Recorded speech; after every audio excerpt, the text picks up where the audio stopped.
What is some of your or one of your favorite science experiments from when you were a little Teletubby? I don't know, when I tried to explode the sun, maybe? Oh, that sounds really cool. Did it work? No. Oh, okay. But you tried it. I mean, that's the important part. Yeah.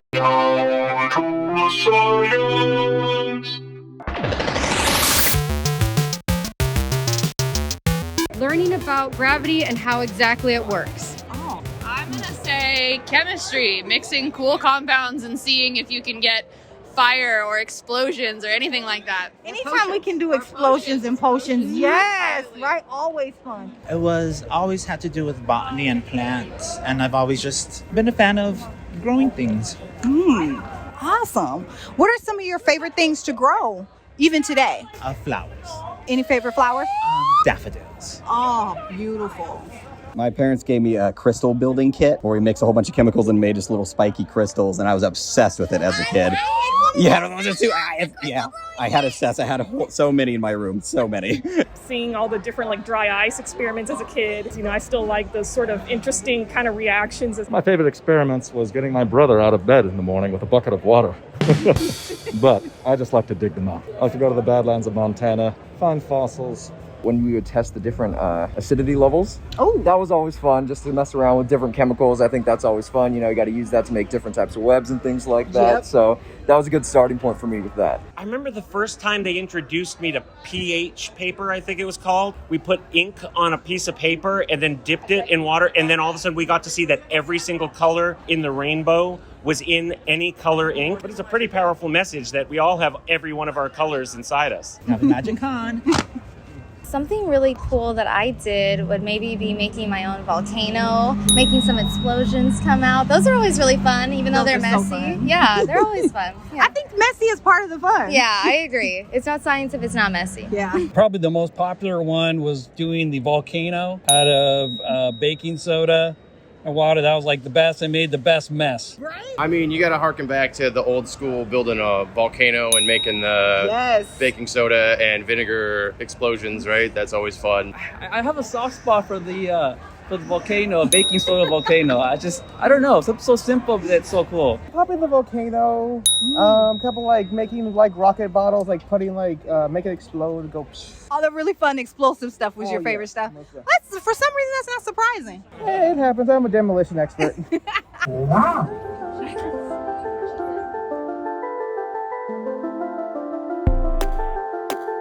So I'm wondering, in a world of magic in which you guys reside, does science have any place? Oh, in Middle Earth?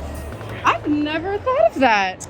Medicine is inherently science, so in medicine, absolutely. If it knocks you on your butt, you're gonna need to get cleaned up, and you can best bet a doctor is absolutely a scientist. That's fact. Yeah, back in the day before science was science, it was just considered magic. So obviously, you're a unicorn of magic.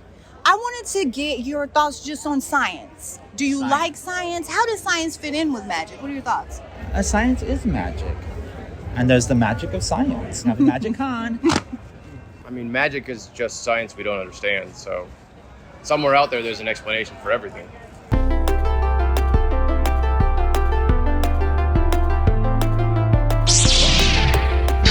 You use the Force and science and technology. How do those work together for you? It's like eating and drinking. Oh, the Force? What are your feelings about it? I don't know. We have our Force users on the dark side, but it gets a little difficult with light siders, but we have it under control. How does it play into science and technology, which is kind of what you guys are all about? Your blood count and all this, if you have a number of blood cells, then you can have the Force. In the world where the Force rules everything, how do you think science plays in? Medicine, there's different treatments, there's prosthetics and things like that. Just getting through all those different planets and, still surviving. I think the Force is just part of it. So you don't necessarily have to have the Force to be, just certain special things. As we can see in the Star Wars movie, you see Wedge and Biggs and other pilots that don't have the Force that use what they got and take down the Death Star, right? So I think it's very important to tap into what you have. Realize we're on different sides with my shirt today, but I appreciate you.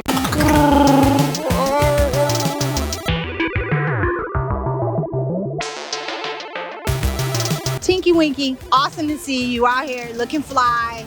What's the science behind your tummy? You know, broadcasting across your tummy. How does that kind of work or figure out? I was just born like this. Oh, you were born like that. I was pretty scared when I born and I saw like a Cartoon Network episode over here. I was pretty scared. But You're pretty scared? Yeah. But my mom told me it's okay. Do you ever just fall asleep watching your own tummy? What? Can you get TikTok on it? Instagram? Yeah.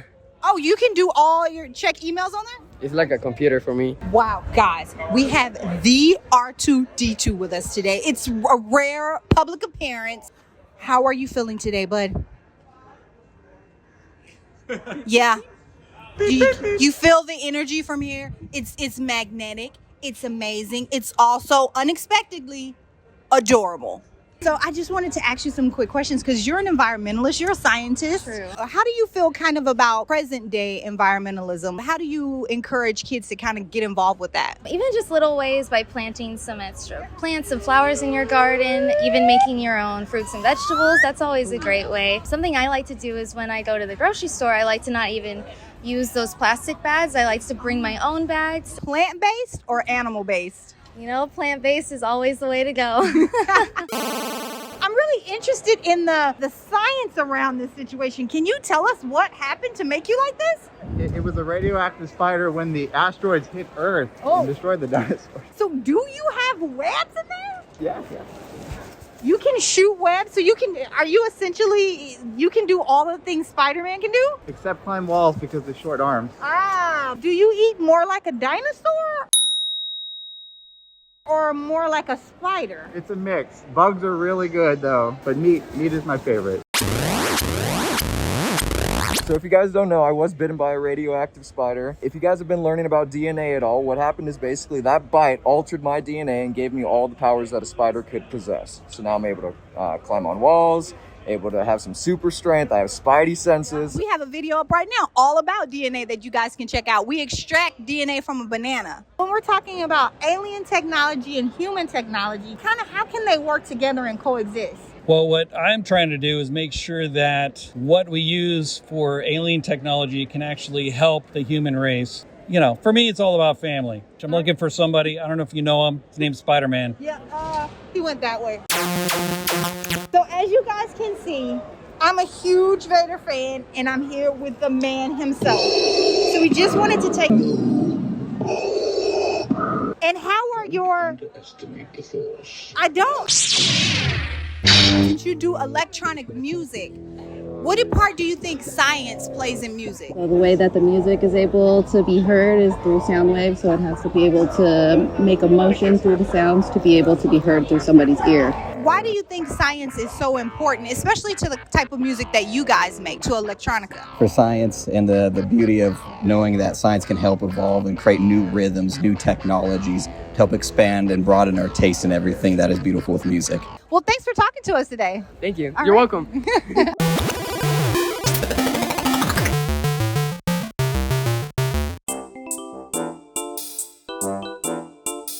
John is too busy.